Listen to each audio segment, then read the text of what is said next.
Today we're putting an Ultimax ATV belt on a Polaris Sportsman 850. Ultimax belts are designed to be application specific, so make sure you check ultimaxbelts.com to get the right one for your quad. The machine we're working on is a 2014 Sportsman 850, but the procedure is the same for every Sportsman 550 and 850. To remove the belt cover, you'll need a few tools: a 14mm socket to pull a wheel off, a 15mm socket, a 3/8 wrench, a 3/8 socket with an extension, and a torque wrench. Use caution around the engine and exhaust, which could be hot. Let the machine cool down before working on it. Please always follow all of the manufacturer's safety recommendations, installation procedures, and specifications. Set the parking brake. Safely jack the rear of the ATV and remove the left rear wheel. Make sure you support the vehicle so it can't fall.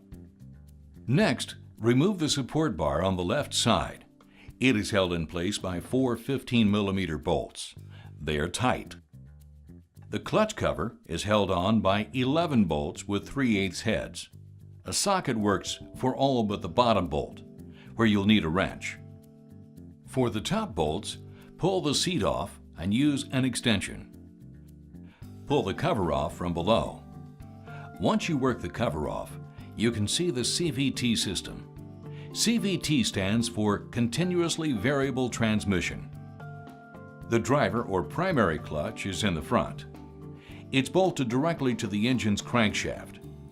There are flyweights and a spring to squeeze the belt and create upshift force. The primary is called RPM sensing because it changes belt squeeze based solely on engine RPM. The belt transmits the power from the primary to the driven or secondary clutch. The secondary is called torque sensing because it creates backshift force based on the load from the tires.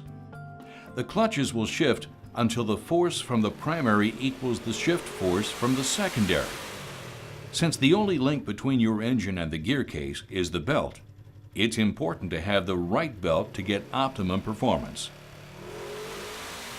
To remove the belt, you need to separate the two halves of the secondary clutch.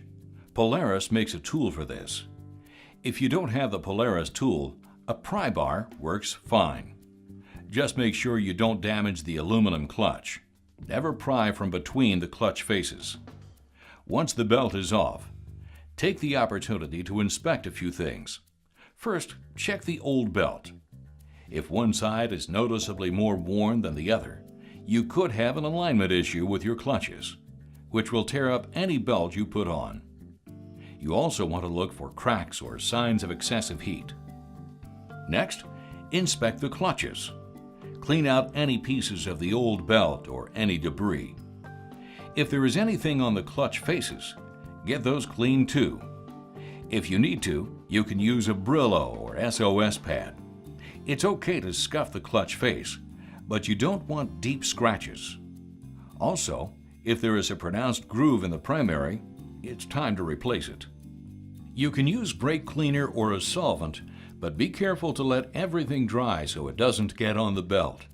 Solvents will break down the rubber compound. Never use a belt dressing or solvent on a belt. Once everything is clean, you're ready to put the new belt on. Some belts have directional arrows. Belts aren't directional, so the way you put it on doesn't matter.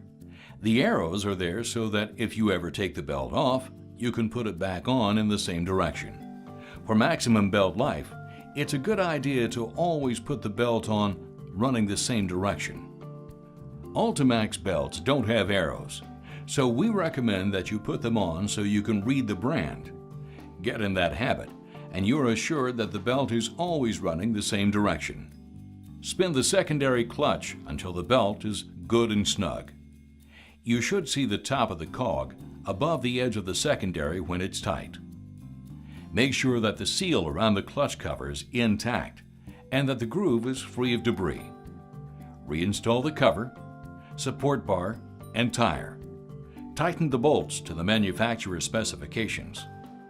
Once everything is back together, break in your new Ultimax belt by keeping it below half throttle for the first 30 miles or so.